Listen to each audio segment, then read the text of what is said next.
All right. All right, thank you everyone for signing on. I know we expect more attendees to join us in a few minutes, but thank you for your time, and I'm going to pass it off to our chapter president, David Murphy. Thanks, Lindsay. Thanks everyone today for joining us. This event is from developing leader to developer, and today we're going to learn from young entrepreneurs who have developed and syndicated successful real estate deals. And I have the pleasure of knowing all the folks on this presentation today, and you're in for a pretty special event. So we're extremely fortunate to have them with us. Before we get started, I'd like to give a special thank you to our Platinum Annual Partners for 2020. These are some of the folks that make it happen and have allowed us to not only survive, but thrive through some very challenging experiences here. And also our Gold Annual Partners, as you can see, kind of a who's who of the commercial real estate industry and folks that support our industry, and also our Silver Annual Partners. And again, without their sponsorship, we would not be able to make this possible. So thank you very much, and really appreciate everyone for attending today. And at this point, I'm going to hand off to Derek. Thanks, David. Appreciate you opening this up for us. Like David said, I know everyone on this panel as well, and we really do have, I think, in my opinion, what's probably going to be the best educational series of today or of our summer. Without any further ado, I want to introduce everybody, and then we'll get into the questions. So first off, we have, and just looking at the thing on here, Ira Belenkoff with Edge Realty Advisors. Ira and his partner Thomas both run Edge Realty Advisors. They are a commercial real estate appraisal firm. Started that company from the ground up, and also have purchased and are developing a boat and RV storage facility. 2 different deals there. We have Nick Jones with Red Bell Partners. Nick was a former broker and now runs Red Bell Partners, which develops single tenant net lease properties, purchases properties that are industrial and office. Nick's located here in Orlando. And Adam Wanis with Atrium Management Company. Adam has developed multifamily properties and currently runs one of the larger property management companies that specializes in multifamily. So a lot of really great speakers today. And I'm just going to start right out of the gate and ask what your first deal was. And I'm going to throw that one to Adam, because you're in the center of my screen right now. You're muted. So this is my first Zoom call, so I apologize, everyone. No, I'm just kidding. First of all, I just want to thank everybody for jumping on, and I wish there was something amazing about the first deal that I ever did, or some trick or something cool about it. But I think, just like a lot of people would agree, part of it is just doing your first deal. And they come in all forms and at different times. And my first deal was actually a small home in Palm Bay, Florida.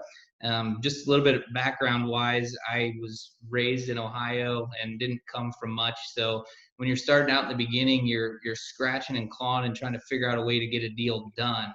And so my first property I bought was a $60,000 home in Palm Bay. And I had never heard of Palm Bay, Florida, until the day we bought it. And I had a friend who I had lent money to at the bank when I was at Wells Fargo, and he said, "You got to come see this area. There's some great homes down here." So we bought one and ended up buying a bunch of them during the downturn. But one of the unique things that I think about this deal that kind of helped me get started was I sacrificed a lot to get that first deal, and I had to saved a whopping $16,000 to buy that deal, and it ended up, when we sold it, I think we sold it for $179,000. And but raising that 16 or saving that 16 was probably one of the most important times in my life, and that made the deal a little bit more special than just a random home down in Palm Bay, Florida. Right. That's awesome. Nick, how about you, man? What was your first deal? My first deal was a bit interesting. I was roundabout way of finding it, but I was looking for a condo in downtown Orlando to live in. And I took a very inefficient route of finding those as I found out every single unit number in the buildings that I wanted to buy. And then I went on the property appraiser and found the owners and then found their numbers and called them. And it was the longest thing I'd ever done. And I ended up never buying a condo downtown from that. But one of the guys I called had mentioned that his condo wasn't for sale, but that he owned a building downtown, which he would consider selling. And it's a building that we currently own at the corner of Orange and Jefferson. It's a 15,000 square foot retail building. And at the time I was working at Colliers International's right down the street. And I was living at 55 West, which was downtown as well. And so when he told me this, I started kind of walking around on during the weekdays and weeknights, just looking at the building and kind of playing with it in the property in my head. And started to become more and more with a mindset that, you know, this could be something worth buying. The trends in downtown I was very bullish on. I still am bullish on them. And that although it was, you know, somewhat scary, it's, you know, something I wanted to pursue. So I ended up calling that owner back of the condo and saying, well, you know, you mentioned that retail building you have. Is it something you'd be interested in selling? He kind of shrugged me off for quite some time. You know, I was in my late 20s. I probably sounded like a kid. But eventually he said it was something he'd be interested in selling, to speak with his broker. And from there ended up, you know, closing on it a few months after. Nice. Ira, Thomas, how about you guys? Ira, you want me to go? Sure, go ahead. So thanks guys for sharing. I love those stories. In fact, Nick, yours reminds us of ours a little bit. So both of us born and raised in Florida. So I don't know, that might be, well, I guess there's a couple of you guys actually on this call. So through that, got a lot of exposure to RVing and fishing and boating. And so naturally living in Orlando, if you own one of those, you're probably going to store it somewhere. So we had exposure, both of us did, as customers. And so you know, if we were to go back 5 years when we started our own business, when we did that, it was always with the mission statement that we were going to own investment assets. I don't think at the time we really understood what the heck we would be doing, but we knew that we were never going to have enough time so long as we were working for someone else. So one thing was sort of put in place to do the next thing, which is where we are today. And in that first 5 years, I should say about 4 years of running our business as appraisers, you get a lot of exposure to different food groups of real estate. And so I think you started looking at everything through a different set of lenses. Boat and RV storage was one that, being a customer of them, I thought, man, this is a great idea. I look at the development trends in Florida. I said, you know, how the population's growing. I said, surely this is something we can replicate. So our first deal was actually over in East Coast of Florida. I think, Nick, a lot like you, after we did our analysis of that asset class, we quickly realized that there wasn't a lot available. And so the only way we were going to do this was actually drum up something through mailers. So we picked out a handful of properties that were within a reasonable driving distance from from Orlando. And we said, okay, these handful meet our parameters, what we think would be successful. So that is with, you know, the number of spaces, the deal size that, you know, we think we need to attract investors. But eventually we just sent out mailers and we've got some bites on them. Naturally, you can imagine that we've got feedback from folks that threw out a number that was pretty high in the sky, hoping we would bite. But we did get a few serious sellers. And our first deal, from the time we made contact to the time we closed, took 11 months. And the first 6 months were, I would say 5 to 6 months, for a lot of back and forth negotiation. One of our challenges was we had a very emotional seller. And we also had a business broker, and I don't want to pick on business brokers, but there's a disconnect between, I think, a business broker and how they look at deals versus a real estate broker, especially one that's of investment criteria. So we had some challenges and some hurdles to overcome there. And then, of course, raising money and so forth. But that deal, what's neat about that one is, at one point, we actually left that deal alone. We walked away from it. We set our number on the table, and 3 months went by, and I'd never heard the term before, deal fatigue. I'd never heard that before, but I realized we were living it, and we started to become emotional about it. And so we sort of threw a Hail Mary pass out there where we actually put our number on the contract that we wanted to buy it for. We signed it, and we sent the contract to the seller's office. And and if I could have been a fly on the wall, that would have been pretty entertaining. But at some point, she signed it, and we got it back, and so then things commenced. That's awesome. It's a great story. Lots of sacrifice and hard work put in all those deals. Thomas, what were the biggest shocks of ownership and development for y'all from, doing your first deal to thinking about your first deal? What happened later that you were like, man, I would have never expected this or thought about that? Yeah, we've all heard the expression, you don't know what you don't know. So a lot of things, most of those I think were pretty small. I think we all on this table probably think we're pretty smart guys and thorough, and we think about things, and I'm sure you do. And so you probably naturally uncover a lot of things. But I'd say the biggest thing, if we're going to focus on that word, there are really two, and I'll let Ira talk about one of them. But the biggest one I can say is time. The amount of time that it goes into getting your deal done. I think we sit back here and we talk to other folks that maybe have executed a deal, and we find out it took a year or it took 8 months or it took whatever to get through certain approval stages. And, we digest that in, 10 seconds. We don't live that.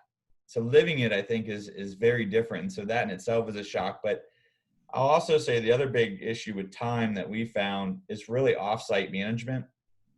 I think when you put these things on, and particularly for us, our asset class, the boat and RV storage, we have on-site staff that puts out our day-to-day fires, but naturally some of those run up the chain.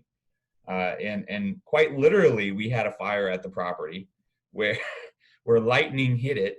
Okay, just share this quick fun story. We had lightning hit a pole, went all the way through the 5-acre site and hit a box inside the garage. And we get a call from a customer and said, hey, you have smoke coming out of your garage. Well, at the time, our manager was literally sleeping. We couldn't get a hold of him. And so I'm getting this call, and I have, at the time, 3 children. I'm babysitting. I call Ira, who's in Publix, and I say, you have to go now. And so Ira leaves his cart in the middle of Publix and runs over to the property to go handle this. I went later that night. And so there are a number of those stories we could share where you can't plan for that amount of time that you invest in the property. But I think the other things that are probably more routine, that's obviously an extreme example, but dealing with your accountants, your quarterlies, your payroll. Right now, we're just a small outfit, so we're handling all of that stuff ourselves. But I think Ira's got probably a fun one he could share too. I laughed about it the first time I heard it, and it proved true. I guess you're probably going on. So 5 years ago, when I was kind of going through thinking about a career change that maybe I was looking to make, I had went to go interview with a senior living developer up in Lake Mary. And that was the first time I'd ever really sat down with a developer thinking, I have a lot of knowledge as an appraiser. I'd like to put this to some practical use. And I was telling them about myself and, having conversation that, we all were conversing on the same level. But at the end of the day, when they got to probably one of the, major questions in the interview, and they said, Ira, what do you think a developer does? And I said, well, I think they get entitlements, and I think they, put the financing together, and so on and so forth. And they said, that is absolutely wrong. They said, you read all the glitz and glamour in the Orlando Business Journal, but at the end of the day, you're a professionally paid babysitter. Because, and even for Thomas and I, we're, so at the beginning stages of this. What a seasoned developer has that you don't have in the beginning is a vendor network that you can trust to do things on budget, on time, and with the specifications that you think it deserves. There's been times when we've gone to the property and literally just done it ourselves because it was a way to guarantee that it was going to get it done. It's amazing, I think, how many people will come out there and give you the song and dance that they're going to do what they say they're going to do. And we've even interviewed multiple. But at the end of the day, you really get to screen out a lot of people in that process. And, we're kind of starting to just build our Rolodex, but I'm sure the other panelists on this call would completely agree with that. That it's building that Rolodex of the people that can trust to do the things that you need, like the electricians, is a big thing at our property. It's a lot easier to go hire somebody to, like, say, turn an apartment unit. There's lots of companies out there to do that. But if you need something more specific that requires more expertise, finding those vendors is critical. Good point. Turning an apartment is really hard, just so you know. Just kidding. Got a lot of crazy vendors. I bet. One of the things I've noticed is that it's so hard to know enough about everything that you need to know. Because every single day you're running into different issues. And if you have people you can trust, who that's what their specialty is in these vendors, then you may not know all the details that they do, but you have that relationship where you believe that they'll get it done, and they will get it done because they're relationship oriented as well. And then there's some commitment to each other for that. But when you're first going out to people, it's really challenging because you can make a mistake on something that you wouldn't even know until afterwards, months down the road, and you find out that someone did something wrong. If there's not that relationship, you could be in trouble. Right. Well, they always say your network is your net worth. That probably proves true to some extent in this too. Mm-hmm. Adam, what was the biggest roadblock to your first development or syndication deal? I would say the biggest roadblock that a lot of people face is just getting started. Where do you go? How do you get started? And so I just recommend, whenever somebody asks me, what they should do, I just say try a small deal. And it kind of goes back to that little deal I did. Your goal in the beginning is just to get a feel for how a transaction goes. Most of you, I assume, are probably real estate brokers on here and have the inside information of seeing that and having that as part of your job. I started out in banking, so I had the inside knowledge of closing so many deals each month. I was essentially using other people's money to see all the problems that were going to happen and how they work through those problems. So it was a blessing for me to go through that. And when I got started on my first development project, it was a downturn. So we were building townhomes, and there were 0 banks that were lending on speculative residential development. And so I had an investor that was going to help me build, the first phase. And by the 3rd bank declining us, he dropped out. His ego was too much to handle. He had enough cash to build the entire project in cash, and we were still getting declined. It was just an unprecedented time. And at the time, I had no ego, and I would say that's probably the best thing to keep with you throughout a development career. I just kept going. So, another 3 or 4 banks later, we ended up. I had a bank. I can use their name, but Centennial Bank was based they were out of the Panhandle in Florida, and they had financed some of my townhomes in Palm Bay.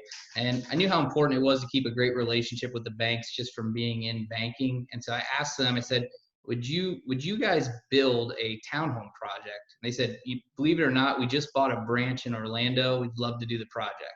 And, I think I gave up in my mind about 25 times. And then you just keep going. Something inside you says, keep moving, keep getting declined. You kind of believe in you've got to pick a project that you believe in. You've got to just keep fighting, and it will happen. And I think it goes back to what you're saying about time. It's just a matter of time. And some of the greatest advice I've ever received is just outlast them and keep searching for a way to get it done. So biggest hurdle was on the financing side, which was a little ironic because that was the field that I had come from. And I remember actually my wife and I did that project together, and we were sitting, both of us came from banking, and we were sitting in the bank with the loan officer, and we were underwriting the entire deal with him to get that deal done. Wow. Crazy. Nick, you had mentioned walking around downtown and looking at that building, and how did you decide to pull the trigger on that deal? How did you know you were ready for your first deal? Kind of piggybacking off of what everybody said. Yeah, it was tough. You know, there wasn't really an indication or a feeling of security to pull the trigger on that first deal. It was just to the point where I felt that I'd practiced enough on, you know, other deals to where I was starting to understand all the variables. You know, it was mentioned earlier that the biggest risk is not knowing what you don't know. And, you know, every single deal you're gonna learn more. And then I think you kind of start to realize that there's always gonna be something you don't know. And so you kind of have to start planning for that. And, you know, going into that first deal, I was a investment sales and land broker at Colliers International. And so most of the people we worked with were developers and investors. And, you know, from that, I had access to, you know, some of the, what I thought were the sharpest minds in the industry, you know, that had been doing it for a long time. And as, you know, we sent them properties, we started to kind of hear how they thought, hear how they analyzed things. And, you know, I'd inquire with them to some extent, you know, not in a way that would annoy them, but in a way that would, you know, make me a better broker because I'd understand how they were thinking. Then also it would start to have me learn their language. So then when I looked at properties, I could kind of put myself in their shoes and, you know, start to see what they would be looking at. And from there, I started to look at buildings and, you know, underwrite them as investment. And I would underwrite a ton of buildings, and I, you know, put together pro formas that first, you know, were pretty embarrassingly weak. And then I'd build them up to where they were, you know, so intense that, you know, my Excel wouldn't open. Then I'd realize that some of those variables don't matter. There was a ton of, you know, free material online. You know, some of the top colleges in the country, you know, you can find some pro forma building classes and syndication classes that are online. You can find their models. So we do a lot of that during the evening. And eventually it just got to the point where I felt that, you know, there was enough in my knowledge set that I would be prepared for the downside risks that I thought were pertinent to that deal. And, you know, that really made me start to feel comfortable. And then from there, you know, when you buy a building, there's a ton of people involved. You know, there's your tenants, there's the sellers, there's the brokers, there's the lenders. And so when you're going through due diligence, you know, each kind of one of those that starts to check off and makes it seem like a good deal is, you know, almost verification that, okay, some of these variables you assumed are somewhat accurate. And so, you know, as our, you know, I got a lender on board that was comfortable with the deal terms. You know, there were some prospective tenants that I was talking to because in that building that we bought, they were all short-term leases. And so we, you know, didn't have any stability, and it was more of a repositioning play. You know, had some GCs walk it that, you know, this was before I had any relationships. And, you know, talking to GCs and learning the construction world is a whole other topic. I mean, it is challenging. But so, you know, learning all those things, it just seemed like all the numbers kind of started to click in. And as you put them in your pro forma, you start to say, okay, this actually makes some business sense. And then at some point you just have to, you know, really go for it. I did try to, you know, make everything so specific back then, which now I'm not. I don't do that as much because, you know, that's like I was saying, there's so many unknowns. You know, since then we've had some situations where we were redeveloping a building and one parcel over, we had to move a fire hydrant. And you know, I don't know how I was supposed to underwrite for that. You know, we had another situation where when we finished the building and we're going for our CO, the emergency signal for the, you know, paramedics, firefighters, whatnot, couldn't reach all the rooms. So we had to, as we were waiting for CO, you know, get a booster system to put in it. So it's, you know, there's just so many unknowns. You just got to always account for that. Right. May have been swaying from topic a bit, but didn't quite know. But being a broker was a huge benefit. I mean, there's so many people out there willing to talk and share knowledge, and you know, if you can take advantage of that, it really helps. And lots of repetition on all three groups with the banking and the appraisal and the brokerage on your side. So that's all. Yeah. And you can ask questions. You know, people. You know, you don't need to be afraid to ask questions. Because a lot of times, if you're asking your lender questions, you know, they don't look at you as unintelligent. You know, they actually enjoy that you're thoughtful enough to ask them questions and learning from them. You know, where at times you know, you don't want to look like you're not mature enough to do the deal per se, which is always a fear I had. But I started to learn, like, more questions you ask, it means that they know that you're thinking. And a lot of times then they'll start to share more information as well. Mhm. I also think too, Nick, like you said, when you're young, one of the best parts is that nobody expects you to know the answer. So, they know you don't have 50 years of experience. So I think you get away when you're younger with and people want to help you. Like you said, you show that you care, you're just genuinely interested in knowing, and they open up to you and they want to share their experiences. And I was always afraid of getting old because I just wanted to be able to ask as many questions as I wanted and not feel dumb. But I keep still saying to myself as I get older, I'm like, well, when I'm 60, they'll look at me funny. But when you're young, you just have such a great opportunity to learn. Yeah, I remember when I was in college at UCF, I kind of my final year there, I had access to some of the top developers, in Florida. And you email them, you say to you're a student, you're learning, can they meet up for a coffee? And the second, I got into the industry, a lot of that, dried up, because then, you're just a person in the industry. And then, even past that, as each year, you become less and less of, someone that they see as a benefit to helping the future. They see you, as not as much of that anymore. I agree. Yeah. I agree with you guys as well. There networks like this, you have to reach out to folks who are ahead of you, and they'll share. People will share, and you should ask those questions. The only other thing I would add, I think there was a lot of good content there, is I'm sure y'all do it the same way in your underwriting background and doing deals. But for us as appraisers, I think one thing that's helped us is while we're talking about 2 deals that we've done, we've vetted many more, and some fell out because we threw them out. Others fell out because literally somebody changed their mind the day before we were going from LOI to contract. That was heartbreaking. But one of the things that we have the ability to do, or at least helps us as appraisers, is to remain disciplined. That's the key word. So I think when you're going into these deals, you've shaped these up. There's something about it that you like, but there's a point where that deal doesn't look good anymore. And you start putting more time and you get into contract and you've spent money on attorneys and you're in due diligence and you're watching that roll of how many dollars you've spent that starts to go bye-bye. It starts to get easier to say, I like this deal, when maybe you really don't, or it's starting to contradict, what you would have said in the very beginning. So for us, what we'll do, and this is the beauty of a good partnership, is I probably tend to have my foot on the gas pedal a little bit more, where Ira tends to be the guy who says, whoa, slow down, let's think about this. And it's a really good balance, but we stop, we put our appraiser hat back on and we say, okay, is this still what we thought it was? Of course, it's going to change a little bit, but when you go pitch this to investors, are you really telling the right story?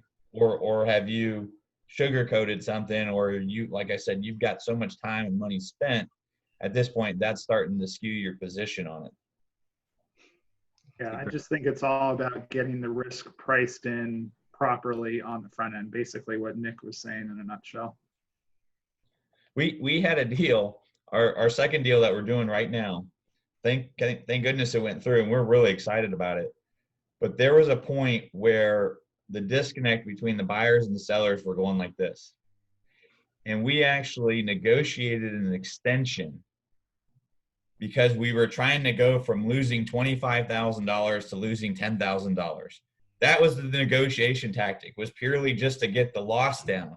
As it turned out, we unfolded more, and then we were able to come to terms and do the deal. But sometimes that's how you're looking at it. We were actually negotiating this to lower our loss. But that wasn't because it was a bad deal. That was just with the land take. We were really wrestling with some wetlands that were on there and making sure both parties were going to be satisfied, and time was getting exhausted. But it's a challenge, but as Adam said, you just have to stay with it. All great points, guys. And I think the kind of the overarching theme is you just got to do it. Once you feel ready and you think you've got enough, you just got to do it, and you're never going to know enough about it to be totally confident. So at some point, you just got to do it. Adam, how do you raise money? And we don't want all the secret sauce here, but how do you raise money and negotiate returns for investors?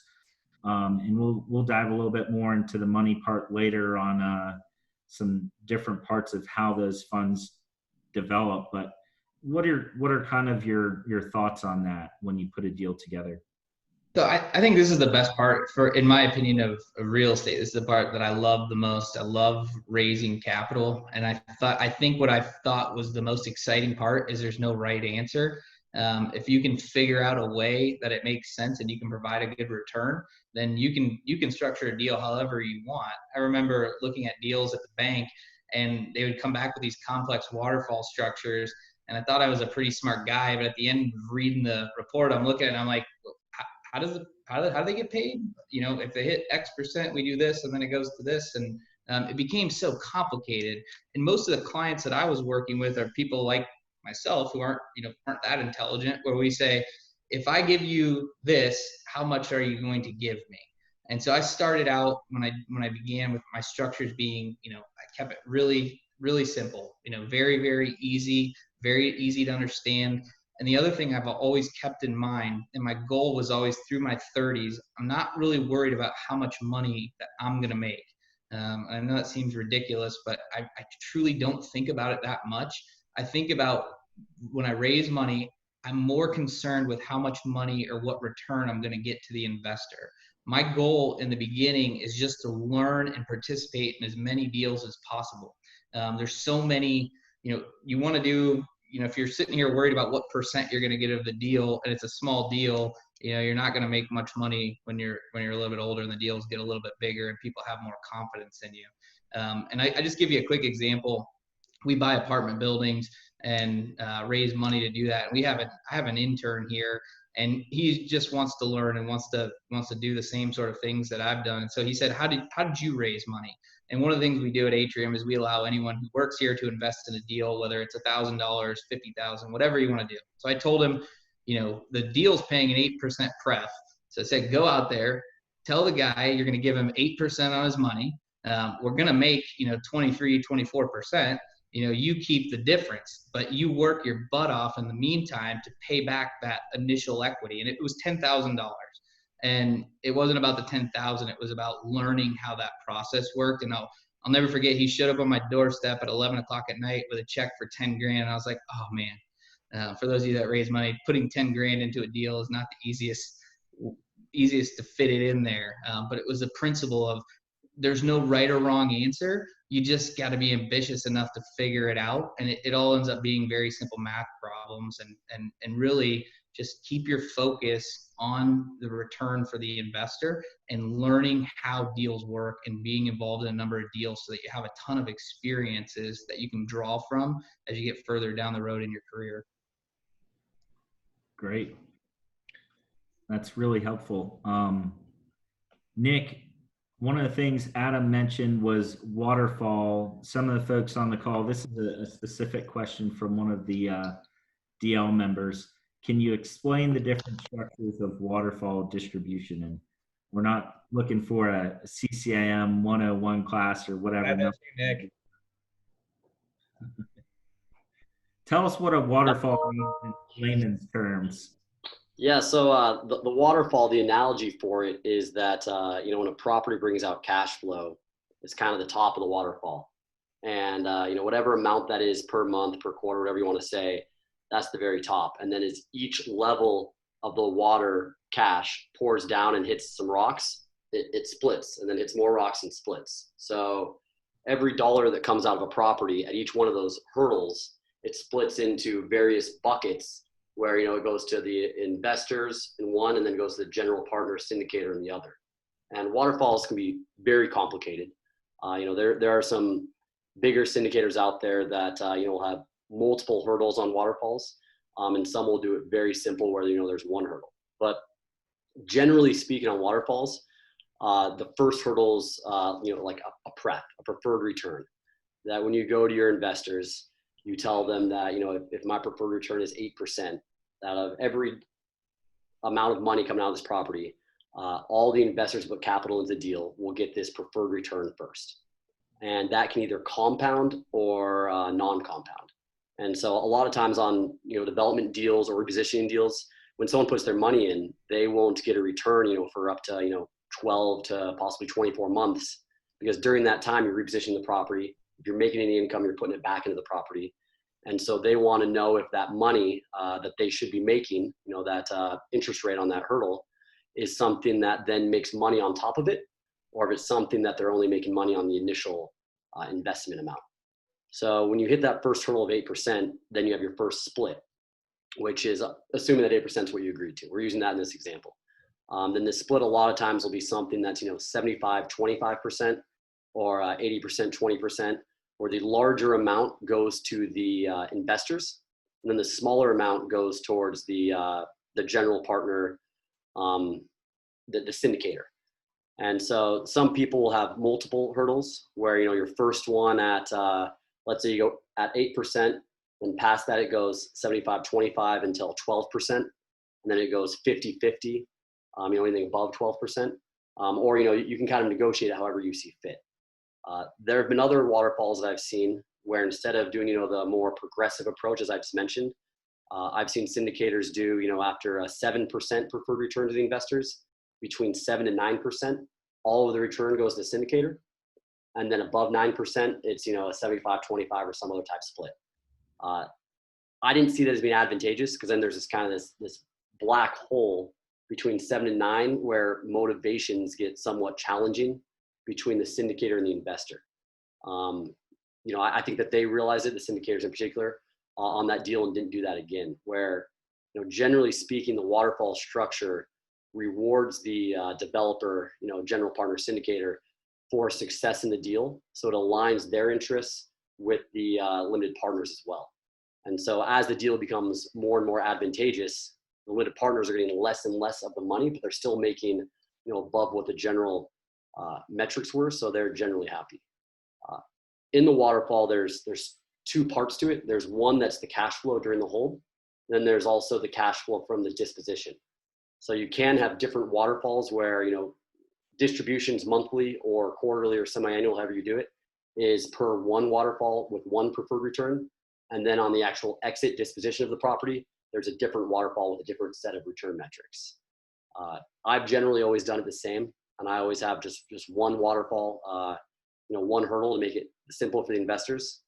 But, you know, people can get pretty crazy with it, and it can get complicated really quick, which scares away the investors. You know, the investors, you know, as Adam mentioned, are pretty similar to you and I when they look at the deals.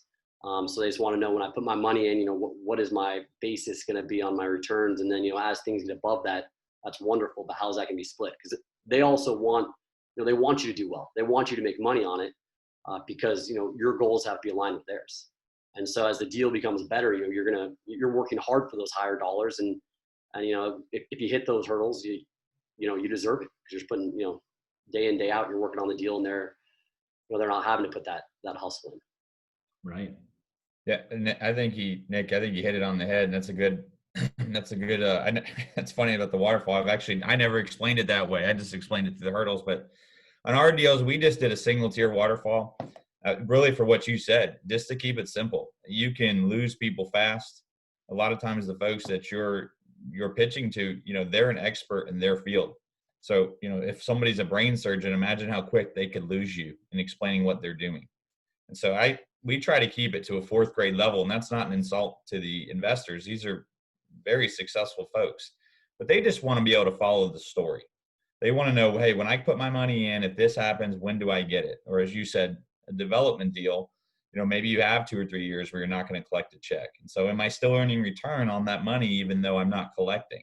You know, does the hurdle above 8% not kick in until after I get my money back from those first 2 or 3 years? I think one of the takeaways here from this is, while we're talking about waterfalls, there are so many ways to do deals and syndicate these, and they can get very complicated. And I'm just thinking of this now, but just here's an interesting story. We're talking about keeping it simple. So one of our investors that did both of our deals, I called him to pitch the deal to him, and he was sitting on the beach over in New Smyrna. And I started to tell him all about this deal. And I said, yeah, you want to meet me at the property? I'll walk you through. I'll show you. And he said, no, how much you need? And so I gave him the number, and he said, when do you need it by? And so he sent it over. And I talked to him about that. And I said, obviously this is a very high net wealth individual, and the number we were asking for on the first deal probably wasn't going to do too much damage to him if he lost it. But it was interesting to me that really changed my thinking on the pitching. And it goes back to what one of our CCIM teachers told us. And he said, if you think you're going to woo all investors with fancy pro formas and spreadsheets, he goes, you're wrong. He goes, you need to keep it simple, but at some point it's your character. They're going to be betting on you. And that's what this guy was doing. And he said that. He said, Thomas, he said, sometimes you bet on the horse. And excuse me, we've had interactions with each other for many years, long before this ever became an opportunity. And so there was obviously something that he saw in me that he felt like this was a guy that I can do a deal with, I can trust. So just keep all that in mind. But a great explanation, Nick. And one thing about that you kind of spurred was, when I first started doing deals, the underwriting and everything became so complicated, because as you're learning, you kind of have to complicate things. And then as you start to understand things better, they kind of go full circle and they become simpler again. And, it's like when I first started learning about, waterfalls and distributions, working with investors, I made it overly complicated, but it's almost the better you are, the simpler it becomes, and the simpler you can make it for the people that are working with you, whether it's your investors or, other stakeholders in the projects. So, there's a lot of power to simplicity, as long as it's not simple because you're naive to the risks. Right. You can still get the hard question, even if your spreadsheet doesn't show it. But you're right. I think ours were very detailed in the beginning, but it was as much as a tool to teach ourselves and to be able to chase the dollars. But now we've dumbed it down a bit for the reasons you just said. And then you were talking about betting on the horse, and that's one of the biggest things that I've seen, at least with my investors, is some of them, you send them the pitch, you walk through with all of them, and everything they say, this sounds good, Nick. I'll invest with you. And I've had to ask, like, did you read all this? And they said, yeah, I glanced at it, looks good, but I trust you. And so it's such a responsibility. You're obviously, our dollars are important, but investor dollars, it's the biggest responsibility to take that money in and be a steward of it. And because a lot of these people, it is you. The projects matter, but if something goes wrong in the project, there's expectations that things could always happen. But it's a very, at least for me, it's very personal.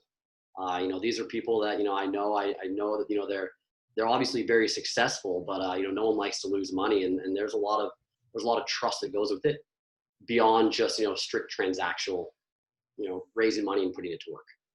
I think any job you're in today too, you're building your pool of investors. So they work with you at whatever role you're in right now, and they learn to trust you, and they know how hard you work. They know how responsive you are. So you start that from the day you start your profession. Everyone you're doing a deal with, those are always potential people that can work with you down the road, and they only know you by how hard you work while you're working on their business or their transaction.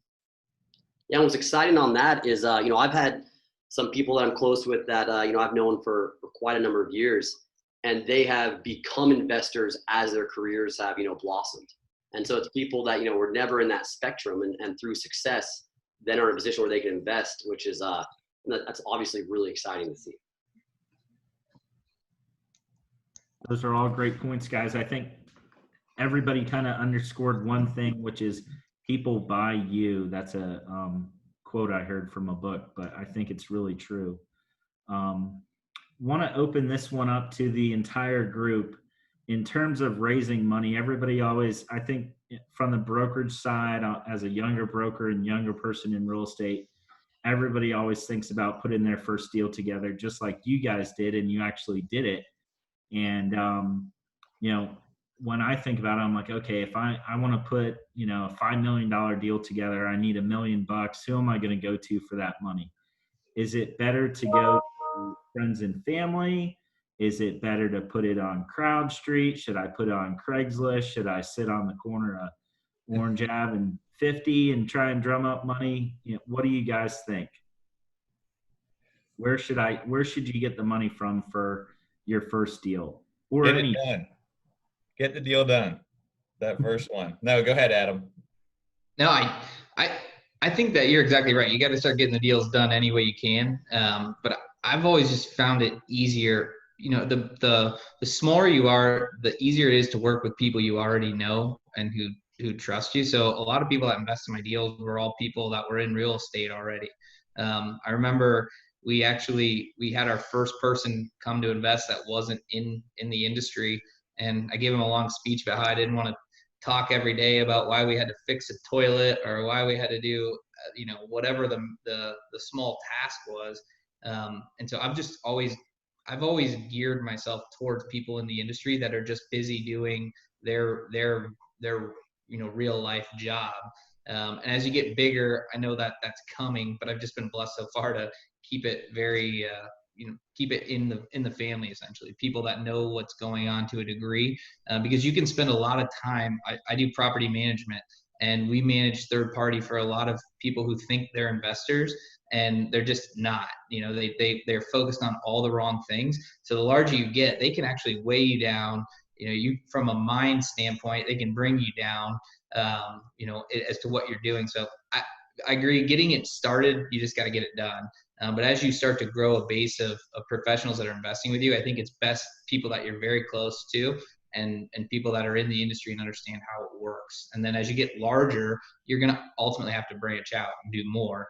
But you can at least time that a little bit better to your later in your career, and you're more confident in what you're doing, so you can fire investors down the road. Smart. Yeah, Derek, it's funny you said that someone could go and raise money at Orange Avenue at 50, since I live right near there. So maybe that is one of the places. I do too. I'm going to stand out in front of you and start pitching. Every morning.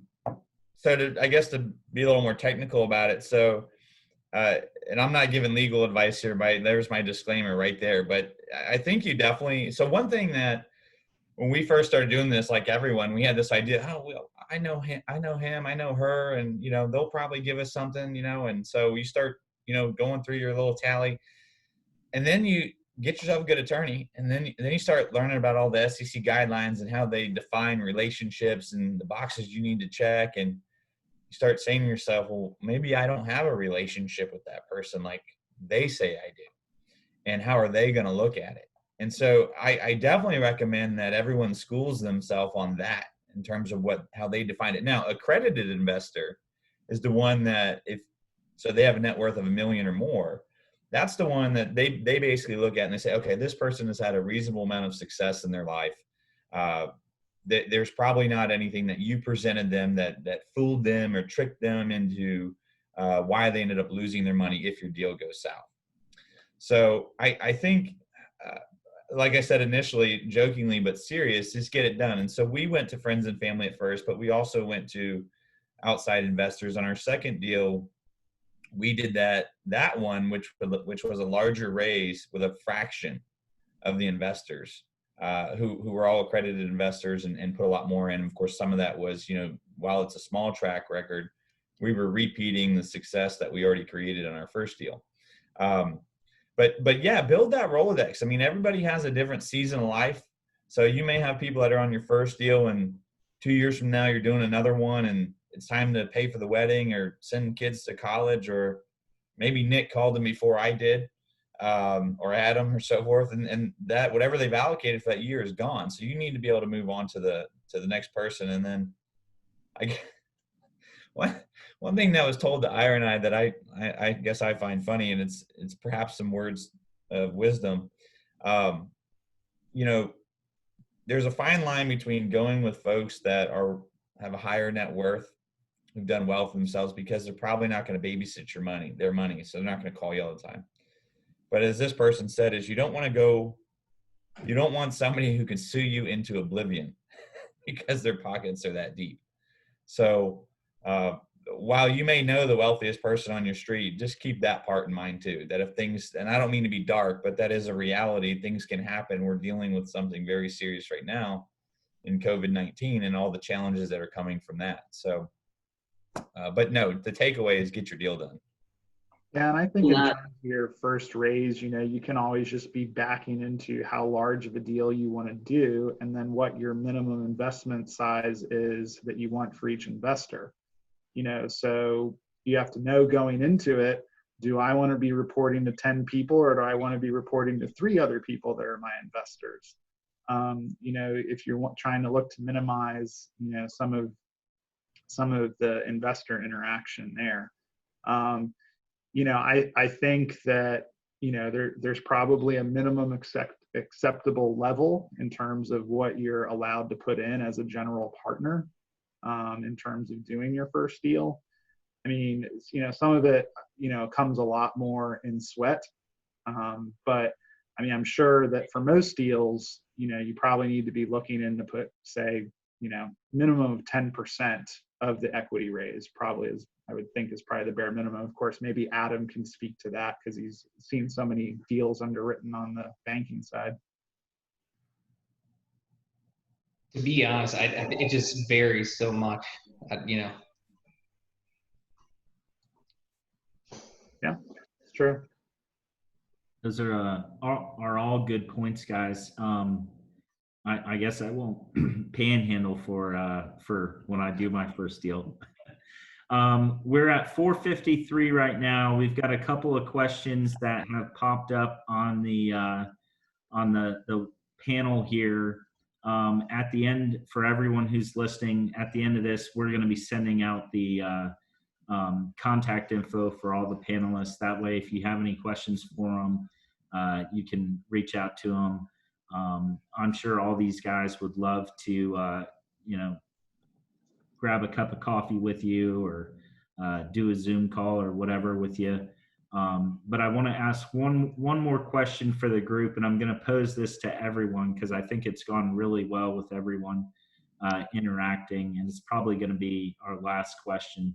But as an investor and people who are doing deals, and for everyone on this call, do you think it's better to pepper in a little money here, maybe $5,000 there, 10 grand, 25, 50, whatever the number may be, or sit on your cash as you're waiting to do your first deal and say, you know what, as soon as I hit 100 grand in my bank account, I'm going to go buy a building for $1 million and I'm going to find 5 other guys to put in for the balance? Or what do y'all think is kind of the best course of action? I would say first, you don't worry about saving up. If you're just starting with that, don't worry about saving up your money necessarily. I heard the best piece of advice. There's more money out there than there are good ideas or good deals. So don't necessarily, you're all in an industry where you have inside information. You're looking at transactions all the time. So if you find a project, don't worry about the money, worry about structuring a good deal, and then reach out to any one of these people on the panel and find out the best way to put that together. And I think if you're going to say, I guess the question about having enough money or putting some here and putting some there, it really depends on how much money you have. If you got a ton of money saved up, you might want to diversify it. But if you're just starting out, you got to go all in. You got to bet everything you have on yourself. I still to this day don't invest in the stock market. I know nothing about it. I know there's financial planners that call me and want to help, and I'm like, there's nothing there. I got all I have is in everything that I'm doing right now. And I'm, when you're younger, you're betting on yourself. So, take everything you have and pour it into it. You can't, if you have $10,000 and you put $1,000 in stock market, $2,000 in this, you're just going to be broke. You need to take your 10,000, use your knowledge and turn it into 30. And take your 30 and keep moving up. So you bet on yourself in the beginning, and you turn that into as much as you want to. But I would say the biggest piece of advice in Star Last, don't worry about the money.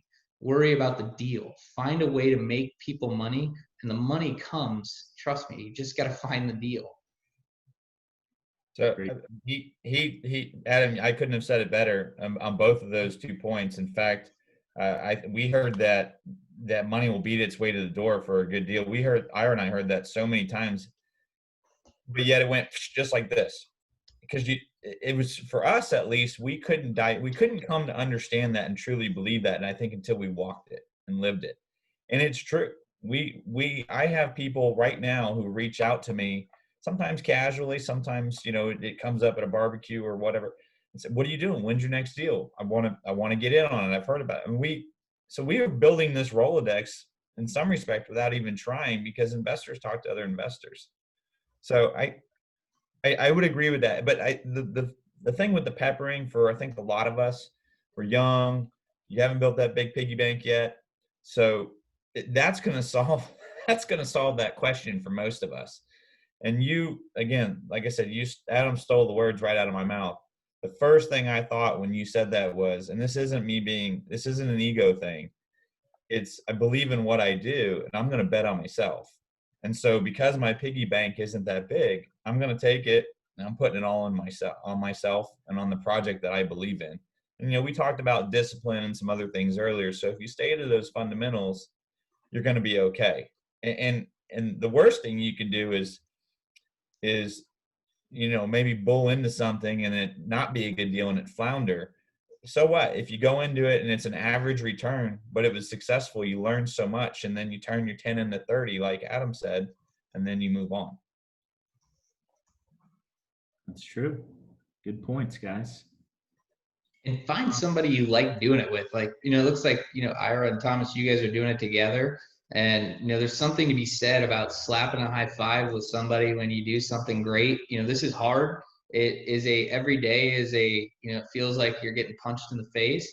And at the end of the day, you need somebody that can help pep you up, keep you going, and you need each other. And so I always hear people say, I don't want to have any partners. And, I understand that. I understand why people fear having partners. But at the end of the day, if you can find the right people around you, it becomes a fun game. And when you win together. And when you lose together. And you need that emotional support. You need it, because it is not easy. It's fun, but you guys all know, every deal is like a roller coaster every day. Yep. It takes a village, they say. We got 2 more minutes. We'll see if we can get one more question out here in a lightning round. I'll pose this one to the whole group right now. What do you think are the opportunities that COVID presents right now, if there are any?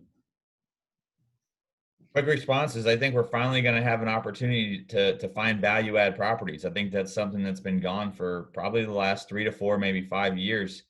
They've been all but gone. So there are businesses right now, even some of the well-managed ones, that are bleeding cash.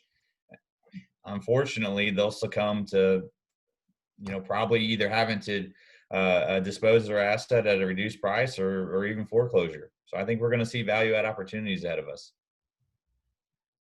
I think there's shifts in the way that people are living their lives, and those shifts may become more permanent, and that will expose variables that real estate will have to transition to reflect that. And so if you can see those shifts and position yourself in front of them, whether it's distress or not, different properties will be repositioned in ways that you can extract value.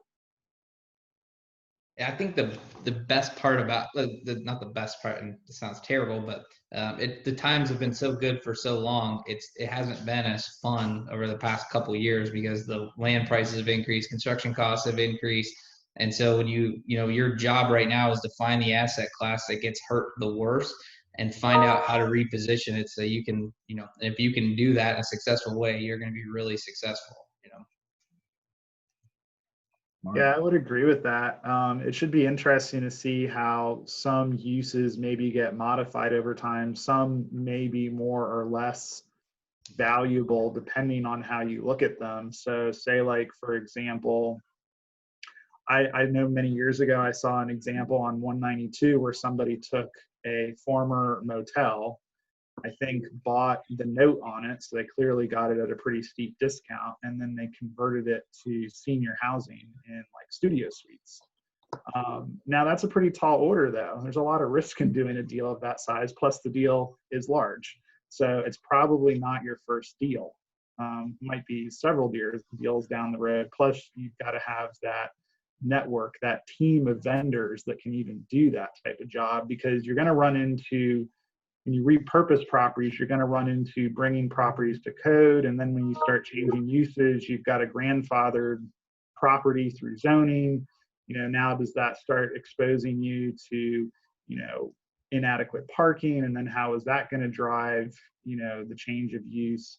And so on and so forth. There's just so many things you can't change, possibly, like say in a hotel, how electric flows, and not being able to control how much the tenant uses, because then you're kind of more in a full service rent structure. So I think overall, there's definitely going to be some opportunities out there, but some of the opportunities might just be buying it at a very comfortable cost basis, because I think it all comes down to risk reward. I mean, the guy that did the deal that I talked about, he made a fantastic return. But relative to the amount of risk that was in that deal, he was rewarded properly. But clearly, if you can buy a property at an appropriate price, there's probably still enough spread for you to do just fine on your first deal. Great. Well, we are out of time, guys. I appreciate everyone on the panel. I think it was really, really good. Like I said to everyone listening, we're going to be sending out contact information for everyone. I'm going to go ahead and speak for them and say, feel free to reach out to any of them if you have any questions. They're all personal friends of mine and are great leaders within our community and within NAIOP, and way smarter than I am. So real mentors to me, and I'm sure they will be to you too. Thank you all so much for your time, and it was great. Thank you. Yeah, thank you for having us. Thanks, everybody. Yeah.